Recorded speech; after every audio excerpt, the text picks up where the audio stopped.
चलिए स्टूडेंट्स, अब देखो भाई आज हम फंक्शन को थोड़ा सा स्टॉप करके, फंक्शन वाला टॉपिक स्टॉप करके जो कल एनडीए का पेपर हुआ उसको डिस्कस करते हैं। ठीक है ना, 2024 का जो पेपर हुआ है एनडीए का उसको डिस्कस करते हैं। देखो यार, सब क्वेश्चन तो तुम कर नहीं सकते क्योंकि तुम लोग अभी जस्ट 12th में आए हो। तो जस्ट 12th में आए हो तो सारे क्वेश्चन सॉल्व करना पॉसिबल नहीं है, पर कुछ क्वेश्चन को हम लोग डिस्कस कर लेते हैं जो कि तुम्हारे 11th से रिलेटेड है। उन क्वेश्चन को वी कैन डिस्कस। ठीक है बच्चों, तो एक एक करके हम लोग डिस्कस करते हैं। अब सुनिएगा ध्यान से।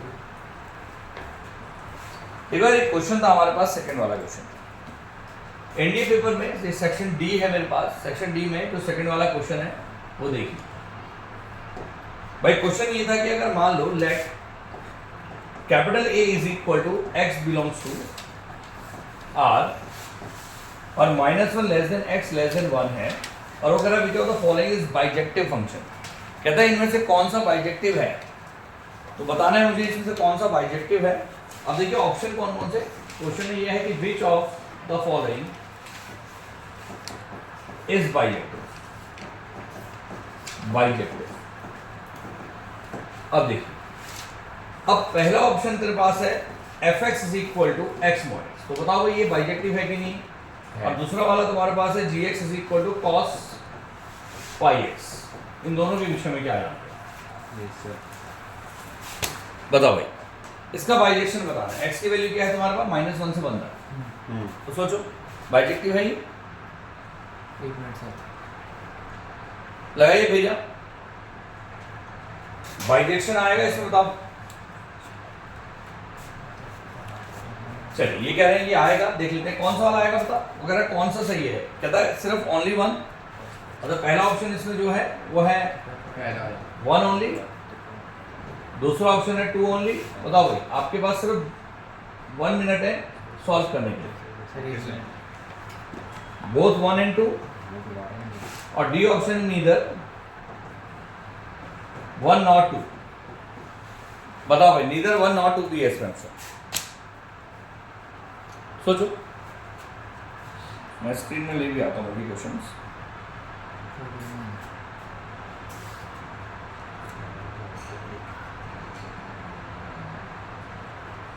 बताओ भाई,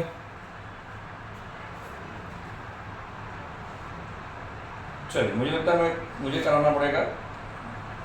आप सोचिए पहला वाला प्रश्न। देखो यार, अगर डायग्रामेटिकली आप चीजों को करते हैं तो ज्यादा बेटर ऑप्शन। पहला वाला तो नहीं हुआ, बाइजेक्टिव है। देखो भाई, आपके पास fx इज इक्वल टू, इधर सुन x fx की दो वैल्यू है। इधर देखो, अगर हम x को नेगेटिव रखते हैं तो -x² आएगा, 3 आएंगे, और जब x² जो पॉजिटिव रखेंगे तो आपका x² आएगा। जब इसका ग्राफिकल रिप्रेजेंटेशन बच्चों तुम लोग करोगे तो इसका ग्राफिकल रिप्रेजेंटेशन देखिए क्या होगा भाई। हमारे पास x² y बराबर x² का ग्राफ ऐसे बनता है, पैराबोला, और -x² के नीचे की तरफ बनता है। तो आपका ग्राफ कुछ ऐसा आएगा, देखो यहाँ से ऊपर और यहाँ से नीचे। अब मुझे ग्राफ को देख के ही पता लग रहा कि ये 1 1 होगा ही होगा, क्योंकि हर x के लिए यूनिक y है और हर y के लिए यूनिक x है। 1 1 तो ये है। दूसरी चीज, ये 1 1 भी है और साथ ही सब्जेक्ट ये ऑन टू भी है। क्यों? क्योंकि उसने कहां से कहां तक बोला है, x कोई भी रियल नंबर -1 से 1 के बीच में। तो मैंने -1 और 1 के बीच में लेना है। यहाँ पर कहीं पर -1 होगा, यहाँ पर 1 होगा, तो उस इंटरवल में है। अब कोडोमेन बराबर कितना है ये सोचो। इसमें कोडोमेन के विषय में कुछ जानकारी है? नहीं। अच्छा, A2 itself, नहीं बिल्कुल जानकारी है भाई। A2 itself, आप गौर से देखो A2 A है, यानी कि y की वैल्यू भी क्या है, -1 और 1 के बीच में है। तब तो अब मुझे पता है यार, मैं x को अगर कोई भी 0 -1 और 1 के बीच की वैल्यू पुट करूंगा तो उसका स्क्वायर करने से वो वैल्यू और छोटी हो जाएगी, यानी कि रहेगी -1 और 1 के बीच में ही, यानी कोडोमेन रेंज के बराबर भी होगा। यानी कि इसका ऑप्शन कौन सा है, बोथ 1 है, नहीं सॉरी बोथ नहीं, ये ऑप्शन तो बिल्कुल सही है। अब आता है बी ऑप्शन। अब cos पाई x, तो अगर हम गौर से समझे cos पाई x के बारे में तो सुनिएगा ध्यान से cos पाई x के बारे में। सेकंड वाला क्वेश्चन है gx बराबर बेटा cos पाई x। अब सोचो, अगर मैं cos का ग्राफ बनाऊं तो cos का ग्राफ कैसे बनता है पता है?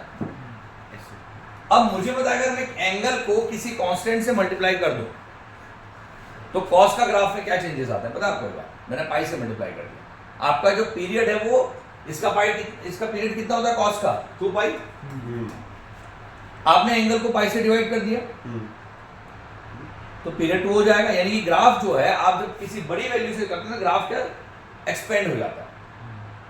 ग्राफ क्या होता है एक्सपेंड। पर वैसे भी आप समझो इसको इतना ज्यादा जानने की जरूरत नहीं है। आप सोचो मैं x को -1 और 1 के बीच में कुछ भी वैल्यू पुट करूं तो बेटर क्या है कि मैं वैल्यू पुट करके चेक कर लेता हूं। Yes sir. सबसे आसान तरीका है ना। तो मैंने कहा एक काम करता हूं मैंने x -1 और 1 के बीच में 0 पुट कर दिया या π/4 पुट कर दिया -π/4 पुट कर दिया व्हाटएवर जो भी तुम करना चाहो। ठीक है तो मैंने कहा यार एक काम करता हूं x की वैल्यू जो है -1 और 1 के बीच में कुछ वैल्यू पुट करता हूं। तो अगर मैं -1 और 1 के बीच में कोई वैल्यू पुट करता हूं मान लीजिए 0 पुट किया तो cos 0 कितना होता है 1 होता है होता है। यानी कि यूनिक वैल्यू आ रही है। अगर मैं cos का ग्राफ सोचूं तो cos का ग्राफ ऐसे मूव करता है। बोलो ठीक कह रहा हूं। Yes yes sir. sir, पर बेटा cos का ग्राफ ऐसे मूव तो करेगा पर 1 से आगे होगा नहीं नहीं होगा। और ना ही -1 से नीचे होगा। नीचे होगा। अब क्योंकि ये ग्राफ में आपने पाई से मल्टीप्लाई कर दिया तो ग्राफ क्या होगा स्ट्रेच हो गया। अब ग्राफ जो बेसिकली ऐसे जाना था वो स्ट्रेच होकर के कहाँ गया ऐसे। तो आप सिर्फ ये सोचिए कि इस ग्राफ ने x को कब कट किया। ये तो लॉजिक हो गया। हम्म, अब यहां से ग्राफ स्ट्रेच होकर के आया तो इसने नीचे की तरफ ऐसे आएगा। आप ये सोचिए इसने x को कब कट किया तो x को कट करने के लिए y को 0 रखना पड़ेगा तो gx 0 हो जाएगा हाँ। तो cos πx 0 हो जाएगा तो cos πx 0 हो जाएगा तो यानी कि πx cos πx is equal to cos π/2 हो जाएगा। Yes sir. तो यानी कि πx बराबर कितना हो जाएगा π/2 π/2 हाँ। यानी x बराबर कितना हो जाएगा हाफ। यानी कि x बराबर हाफ पे कट किया। Yes sir. बेटा अगर x बराबर हाफ पे कट गया तो अगले हाफ में उसकी वैल्यू यहां तक आएगी सोचो। Yes sir. यानी कि 1 में इसकी वैल्यू कहीं यहां आएगी और सिमिलरली वो -1 में ऐसे जाएगा हाँ, यानी कि -1 में यहां तक आएगा। तो अगर मैं -1 और 1 के बीच में देखूं तो ये ग्राफ ऐसे ऊपर जाकर के नीचे आया नीचे आया। यानी कि 1 1 तो हो नहीं सकता। एक ही है। हाँ। एम आई राइट और रॉन्ग। Yes sir, और बेटा अगर 1 1 नहीं हो सकता तो इसका मतलब क्या हो भाई भाई हो नहीं हो सकता। ही नहीं। ऑप्शन कौन सा सही है एक। Only आया समझ में। अब देखिए अगला मतलब मैं आपको कोशिश करूंगा कुछ क्वेश्चन डिस्कस करने के जो आपके 11 के second question. बेस पे हैं। ठीक है जस्ट वेट अ मोमेंट मैं आपको स्क्रीन में ले जाऊंगा। एक मिनट सर हाँ। नोट करवाना। नोट करना था चल एक minute just wait a moment मैं ले जा रहा हूँ आपको नोट में। Third question sir. Third question ही मेरे हिसाब से 12th का पढ़ा दिया है तो मैं आना चाहिए नोट में ले जा रहा हूँ लेकिन जस्ट वेट अ मोमेंट करिए जल्दी से। देखिए बच्चों आप ध्यान से अगला प्रश्न आपके पास है। देखो ये वाला देखिए थर्ड क्वेश्चन ये आपकी स्क्रीन में कहता है let R be a relation on an open interval -1 to 1 and is given by x, y such that mod के अंदर x + y < 2 है। तो सोचो यार then which of the following is correct. कहता है कौन सा सही होगा। कहता है आर रिफ्लेक्सिव होगा पर नीदर सिमेट्रिक नॉट ट्रांजिटिव। तो इसकी रिफ्लेक्सिविटी सिमेट्रिसिटी वगैरह चेक करनी है तो देखिए हम चेक कर लेते हैं कोई बात नहीं। Reflexive तो होगा दे रहे सारे। बहुत आसानी से देख के पता लग रहा कि ये जो प्रश्न आपके पास है रिफ्लेक्सिव तो है। हाँ। क्यों क्योंकि अगर मैं x + x करूंगा तो भैया x + x < 2 आएगा मॉड के अंदर 2x < 2 आएगा। मुझे पता है x की वैल्यू जो है -1 और 1 के बीच में है हाँ। तो उसको अगर मैं 2 से गुणा करूंगा भाई तो वैल्यू 2 से बड़ी तो हो नहीं सकती ना। तो रिफ्लेक्सिव तो ये होगा। Yes sir. आगे बात समझ तो रिफ्लेक्सिव तो भाई ये है। दूसरा मैंने कहा है सिमेट्रिक है कि नहीं है तो सिमेट्रिक ये है कि नहीं है we need to check it. तो सोचो अगर x + y 2 से कम है तो y + x तो सब y + x भी 2 से कम होगा। अंडरस्टूड है यार। Yes sir. Yes sir. यानी कि सिमेट्रिक भी है। Transitive हो जाएगा. अब बात करें ट्रांजिटिविटी की तो सर देखो ट्रांजिटिव है कि नहीं है बड़ा आसान है।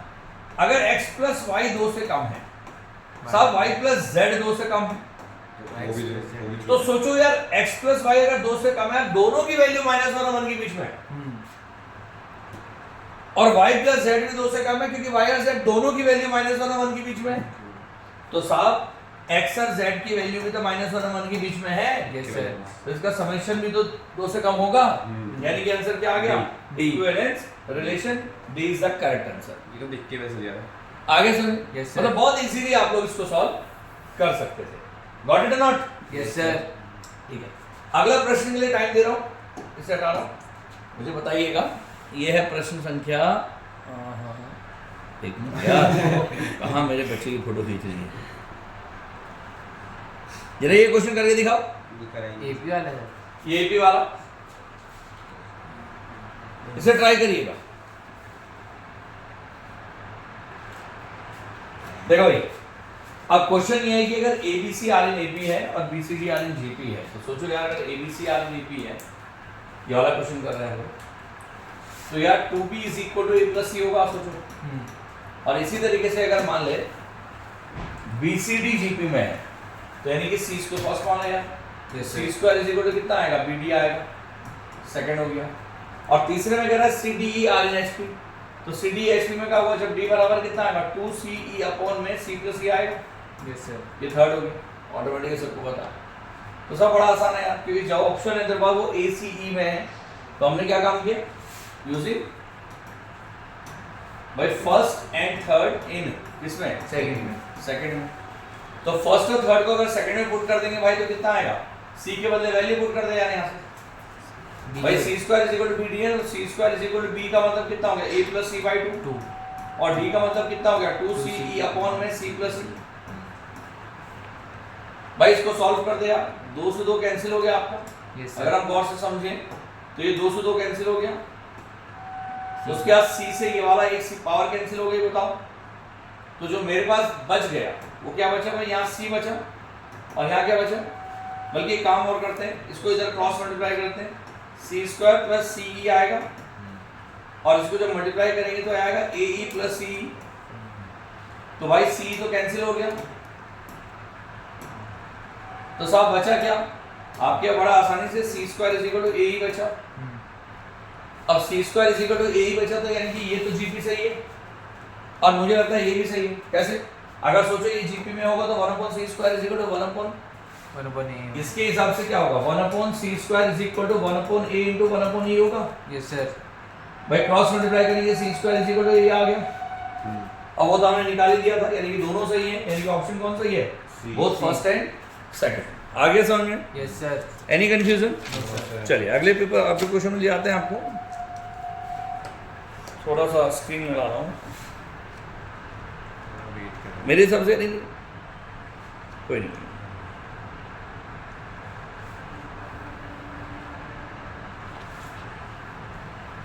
देखिए अब इसके बाद नेक्स्ट क्वेश्चन में आते हैं, यहां से हम 2-3 क्वेश्चन करते हैं। अब देखिए आगे समझ में, अब अगला क्वेश्चन देखिए 7वां। नहीं, हाँ साथ यही मेरे हिसाब से डाउट होगा, ये नहीं है, डी है। हो गया ना? डी। चलिए देख लेते हैं, कोई बात नहीं। अक्षय तूने कर लिया था?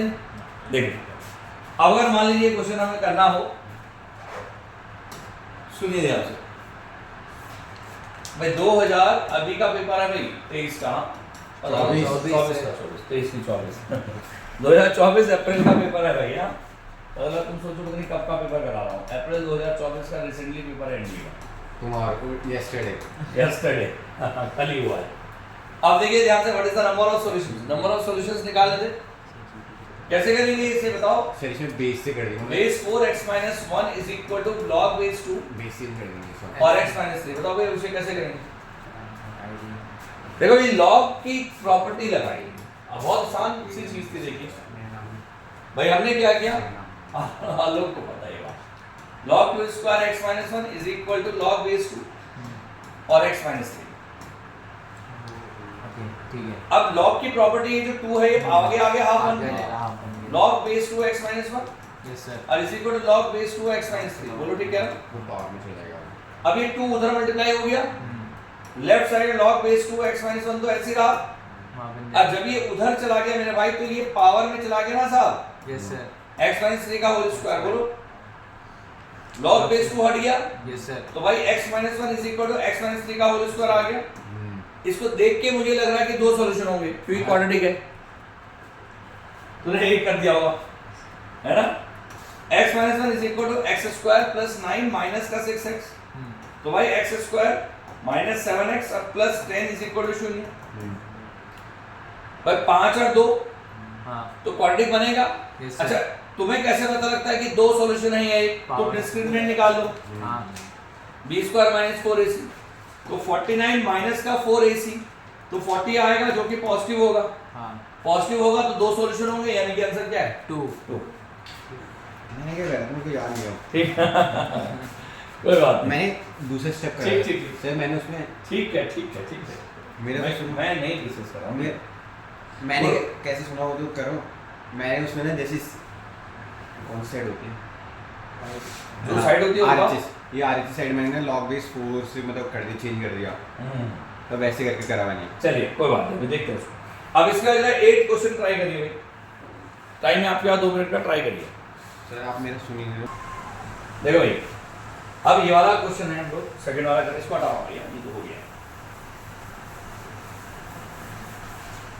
देखो मुझे ये पता करना है कि वो कह रहा है कि अगर x और y, x greater than equal to y हो और ग्रेटर देन 1 हो, तो कह रहा है कि यार लेट log बेस x और x अपॉन y और plus log base y y upon x is equal to k हो, तो k the value, then the value of k never be equal to k किसके बराबर नहीं हो सकता साहब। तो सुनिए यहाँ से चेक करिए, बहुत मुश्किल सवाल नहीं है।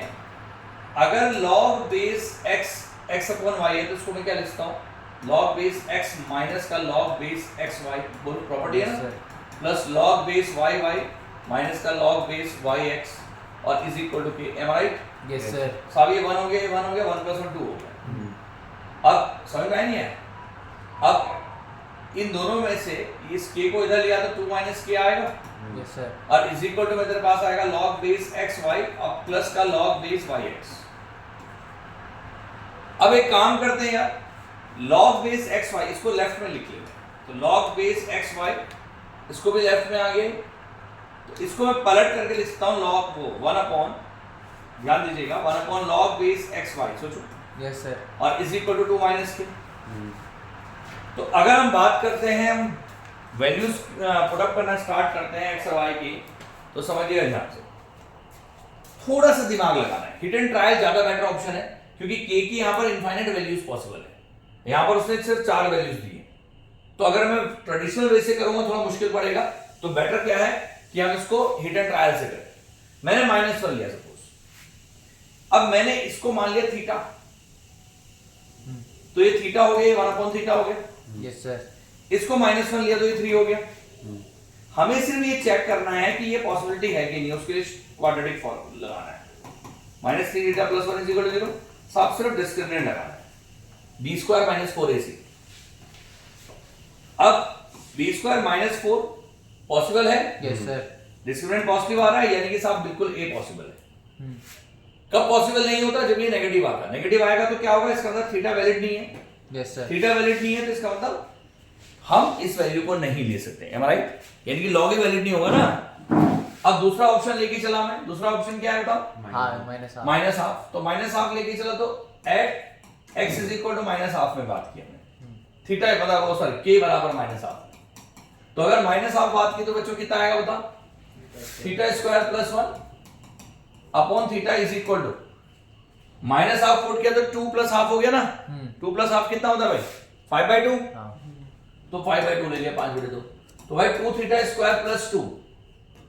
अच्छा एक बात है, उसने कहा था कौन सी वैल्यू पॉसिबल नहीं है, तो -1 तो पॉसिबल थी, थीटा स्क्वायर प्लस 2 और इज इक्वल टू 5 थीटा, यानी कि 2 थीटा स्क्वायर माइनस 5 थीटा और प्लस 2 बराबर 0। बेटा डिस्क्रिमिनेंट निकाला, b स्क्वायर नहीं 25। अच्छा कभी कभी ऐसा हुआ है सारे वैल्यूज भी पॉसिबल हो जाएंगे, देखते हैं अभी। 25 b स्क्वायर माइनस 4ac, तो 4 to the 8 to the 60 greater than 0, भाई ये भी पॉसिबल लग रही है फिलहाल तो। अच्छा 0 तो पॉसिबल है, हाँ 0 पॉसिबल क्यों है, सोचो अगर मैं x और y दोनों को बराबर रख दूं तो ये 1 आएगा, ये 1 आएगा, 2 आएगा, 2 से 2 कैंसिल हो जाएगा, 0 पॉसिबल है, यानी कि 0 भी लग रहा था, 1 may be the correct answer. Check कर लेते हैं, अगर मैं 1 लेके चलो तो एट k बराबर 1, तो theta square plus 1 upon theta is equal to कितना आएगा भाई? 2 माइनस 1 1 आएगा। Theta square plus 1 is equal to theta, theta square minus theta plus 1 is equal to 0। भाई डिस्क्रिमिनेंट निकालो तो भाई कितना आएगा? b square minus 4 is 1 minus 4 यानी कि नेगेटिव। साफ डिस्क्रिमिनेंट नेगेटिव आ गया। इसका मतलब क्या है कि आपका 1 नहीं हो सकता। बोलो समझ में आया? Yes, तो sir. उसका ऑप्शन क्या बोला? Then the value of k never be, ये तीनों हो सकते हैं। तो फाइनल आंसर क्या है? डी। डी। बात समझ में? 1 इसका आंसर नहीं हो सकता। नोट कर लीजिए, बहुत अच्छा क्वेश्चन है। ठीक है, ठीक है भाई। अब देखिए ध्यान से, अगले क्वेश्चन में आते हैं हम लोग। 5 6 1 बार जा रहा है डायरेक्शन। देखिए अगला प्रश्न है हमारे पास, स्क्रीन में देखिए।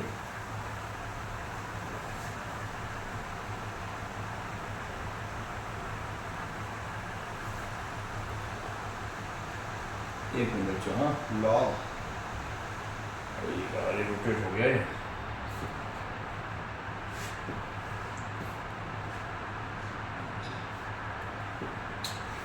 सब उल्टा उल्टा हो गया, कोई बात नहीं, छोड़ो। एडिट कर दो। एडिट कौन कर रहा है? सोचना नहीं है। देखो भाई, अब प्रश्न ये है तुम्हारे पास, थोड़ा सा उल्टा दिख रहा है, आप देख लो, देख लो तुम लोग, ऐसे देख लो, देख लो।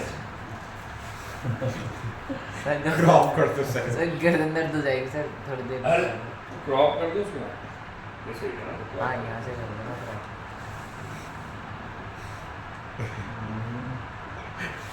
अगला प्रश्न ये है, देखो इसे क्रॉप कर लेते हैं, इंसर्ट भी कर लेते हैं, तो दूसरी जगह नहीं आएगा। ऐसे ऐसे बना दो। हाँ देखो भाई, ये है क्वेश्चन, ये मिटा दो ना, आगे तो हम लोग डाल देंगे। क्लीन और ये होगा। कोई बात नहीं, तुम बस सीखना पड़ेगा थोड़ा आपको। सर आपको आता ही नहीं है। तो ऐसे बोलता रहेगा तो मैं सीख जाऊंगा जल्दी ना। यहाँ सुन,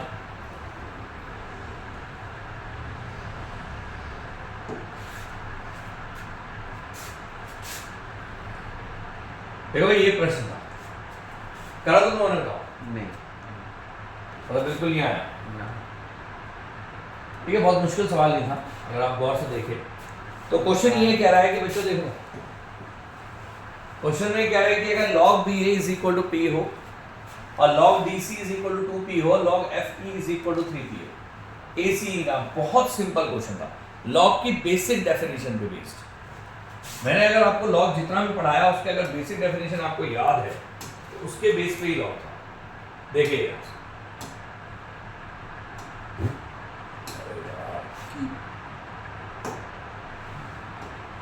सर क्लोज कर चलो दो। इसी से कर लेते हैं, छोड़ो। अब आप गौर से समझो, log बेस b है तो मेरे पास अगर log base BA is equal to P है तो log की बेसिक डेफिनेशन के हिसाब से आपके पास b की पावर P बराबर A आएगा। Yes sir. अब log बेस DC अगर आपका 2P है तो D की power 2P is equal to C आएगा। Yes sir. और अगर log बेस FE है, log बेस F और E is equal to 3P है तो F की power 3P is equal to E आएगा। सोच, आपको वैल्यू किसकी निकालनी है? ACE की पावर 1 बाई P की। तो साहब ACE की पावर 1 बाई P बराबर, भाई वैल्यू रख दे। A का मतलब कितना हुआ? B की पावर P। C का मतलब कितना हुआ? डी की पावर D की पावर 2P। और F का मतलब कितना हुआ? 3 की पावर F की मतलब पावर F की पावर E का मतलब F की पावर 3P और होल पावर 1 बाई P है। Yes sir. तो सर सब में से पावर 1 बाई P कैंसिल हो गई तो आपका आंसर क्या बच गया? B इंटू D की पावर 2 और F की पावर 3, यानी कि B is the correct. Simple सवाल था, अगर आप थोड़ा सा दिमाग लगाते तो मुझे ऐसा लगता था कि पर्सनली ये हो जाता है ना भाई। सारे कहानी थोड़ा दिमाग लगाएंगे। आगे समझ में आ गया भाई? Yes sir. क्लियर है? नोट करने की जरूरत तो नहीं है। मुझे लगा ये अब सुनिए, ठीक है। तुमने 40 कौन से अटेम्प्ट करे थे? अरे सुनो सुनो, अब इसके बाद देखिएगा अगला सवाल। अब अगला सवाल देख रहे हैं पास। अगर 40th क्वेश्चन की हम बात करें, ये भी बड़ा अच्छा क्वेश्चन, ये सेक्शन डी में था।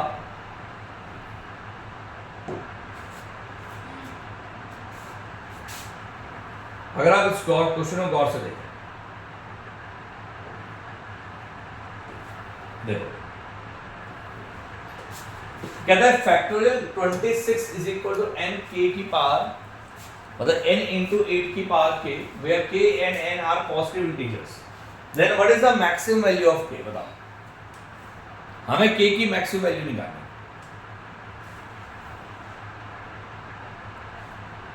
सोचो थोड़ा गौर से, k की maximum value we need to find. How can I calculate? भाई k की मैक्सिमम वैल्यू निकालनी है, बताओ कैसे? n को 1 लेके कब तक 1 लेगा भाई? अबे n की वैल्यू निकालना, k की वैल्यू निकालनी। n को 1 लेके क्या करेगा? सोचो। सर रुक जाओ, नहीं मैं रुका हूं भाई, दिमाग लगाओ। वीडियो पॉज कर दीजिए। नहीं कोई नहीं, वीडियो चलने दे, बताओ।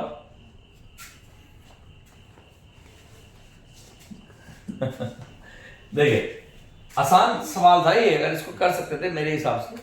अगर आप थोड़ा गौर से समझें, 8 की पावर k यानी कि 2 की पावर 3k, यानी कि फैक्टोरियल 26 को सॉल्व करके कोई नंबर n, कोई भी नंबर n और इनटू 2 की पावर 3k आना चाहिए।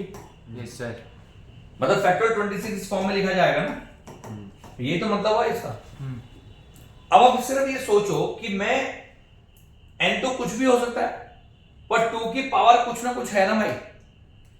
तो मैंने एक काम किया, मैंने ये देखा या देखना है कि एक्सपोनेंट ऑफ 2 इन फैक्टोरियल 26 में आएगा क्या। तो साहब हमने क्लास 11 में पढ़ा था 26/2 यानी कि 13 प्लस, अगर तुम्हें पता हो तो मैं बता दूं फॉर्मूले के हिसाब से, 26/2 का ग्रेटेस्ट इंटीजर, 26/2 का स्क्वायर का ग्रेटेस्ट इंटीजर, 26/2 का क्यूब का ग्रेटेस्ट इंटीजर। याद है? बोलियो। याद है तो। और 26/2 के पावर 4 का ग्रेटेस्ट इंटीजर, और 26/2 की पावर आगे बढ़ेंगे नहीं, क्योंकि 2 की पावर 4 16 आता है, यहीं तक जाएंगे। पता है, डायरेक्ट भी कर सकते हैं, इसके आगे बढ़ना नहीं है। तो सोचो 26/2 का मतलब कितना हुआ? 13। तो एक्सपोनेंट कितना हुआ? 13 प्लस कितना आया भाई? 26/4 यानी कि 6 पॉइंट समथिंग 6 आएगा। 3। उसके बाद कितना आएगा बच्चों? 3 आएगा, फिर 1 आएगा। बोलो ठीक है? Yes sir. तो 19 20 और 23 यानी कि 23 आ रहा, यानी कि एक्सपोनेंट ऑफ 2 कितना आ रहा बता? एक्सपोनेंट ऑफ 2 इन फैक्टोरियल 26 में कितना आ रहा है? 23। अब आप सिर्फ ये सोचो दिमाग लगा करके कि 23 तो आ गया, ठीक है, यानी 2 की पावर 23 आएगा, पर यहां पर तो 3k है। 2 की पावर तो 23 आ रहा है, पर 2 की पावर 8 का एक्सपोनेंट कितना आएगा ये सोचो। हमें तो 8 का एक्सपोनेंट चाहिए ना, हमें 2 का एक्सपोनेंट नहीं चाहिए। अब सुनिए एक्सपोनेंट कैसे निकालते हैं। एक्सपोनेंट का मतलब पावर। अगर मान ले किसी भी फैक्टोरियल में 5 की पावर 6 आ रही है, तो इसका मतलब 25 की पावर 3 आएगी ना, सोचो। Yes sir. अरे 25 की पावर फिर 3 ही तो आएगी, क्योंकि 25 का मतलब 5 इंटू 5 हो गया ना, और 125 की पावर 2 आएगी। M I right? ये कैसे निकाल रहे हैं? क्योंकि 125 का मतलब 5 का क्यूब, तो सिर्फ इस 6 को 3 से डिवाइड करना है। अब यहां पर आपको किसका एक्सपोनेंट चाहिए? 8 का। क्योंकि ये हमें 2 की पावर 2 का एक्सपोनेंट क्यों लिखना पड़ा? क्योंकि यार 8 का एक्सपोनेंट निकालने के लिए 2 का एक्सपोनेंट चाहिए, क्योंकि ये फॉर्मूला सिर्फ प्राइम नंबर के लिए लगता है। 2 प्राइम नंबर है, 8 प्राइम नंबर नहीं है। पर 8 कैसे मिलेगा? 2 का क्यूब करने से। यानी कि जो भी 2 की पावर है 23, उस 2 की पावर 23 को 8 की पावर में कन्वर्ट करने के लिए पहले इस पावर को 8 के टेबल में लाना पड़ेगा। बोलो ठीक कह रहा हूं भाई? 8 के टेबल में नहीं, 3 के टेबल में। क्यों? क्योंकि 2 की पावर 3 होता है ना, तो 3 की टेबल के लिए इसको 2 की पावर 21 इंटू 2 का स्क्वायर कर देंगे। हाँ। तो ये तो पॉसिबल है ना, यस सर 3 इंटू 7। तो आपने क्या करना है, 23 को लिखना है एक्सपोनेंट, मतलब इस ये जो फैक्टोरियल 26 है ये क्या लिखा जाएगा, ये लिखा जाएगा कोई भी n, कुछ भी हो सकता है, पर 2 की पावर में कितना आएगा 23। हाँ भाई n इंटू 23 आएगा ना, am right no, yes sir n तो कुछ भी हो सकता है ना भाई। अब n की पावर 23, पर मुझे तो 8 की पावर चाहिए, तो मैंने क्या लिखा n इंटू 2 की पावर 21 इंटू 2 का स्क्वायर, बोलो तो 2 का स्क्वायर 4n हो गया ये, और ये हो गया 2 का क्यूब की पावर 7, बोलो यस सर 4n तो ऐसे रहा, और 8 की पावर कितना हो गया 7, 8 की पावर कितना हो गया 7। 7 अब एक्चुअली 8 की पावर हाईएस्ट पावर 7 आ सकती है, पर 7 से कम और भी आ सकती है ना, वो तो है उसने मैक्सिमम पूछा है हमसे, तो इसके हाईएस्ट पावर कितनी आ सकती है 8 की 7, यानी k की हाईएस्ट वैल्यू कितनी हो सकती है 7, यानी कि 7 इज द करेक्ट आंसर। आया समझ?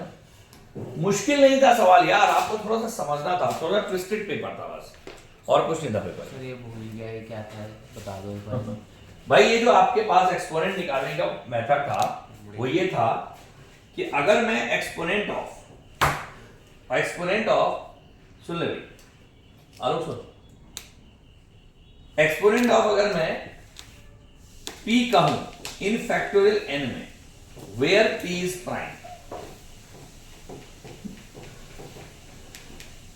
तो इसका फॉर्मूला था greatest integer n upon p plus greatest integer n upon p square plus greatest integer n upon p cube, और ये प्रोसेस आपका चलता जाएगा जब तक 1 नहीं आता, जब तक कि आपका 1 नहीं, मतलब आपने 0 पॉइंट समथिंग पे रुक जाना है बस, 1 से बड़ी वैल्यू तक चलेगा। बात समझ में आया? हाँ तो ये प्रोसेस था, याद रखा करो यार, ठीक है? तो उसको ट्राई करिए। अब कल तो नहीं डिस्कस करूंगा मैं इसको, नेक्स्ट वीडियो मैं इसमें डालूंगा संडे को हम लोग इस पेपर को लगभग कोशिश करेंगे कि सारा डिस्कस कर लें, या तो संडे या सैटरडे। चलिए, थैंक यू। धन्यवाद।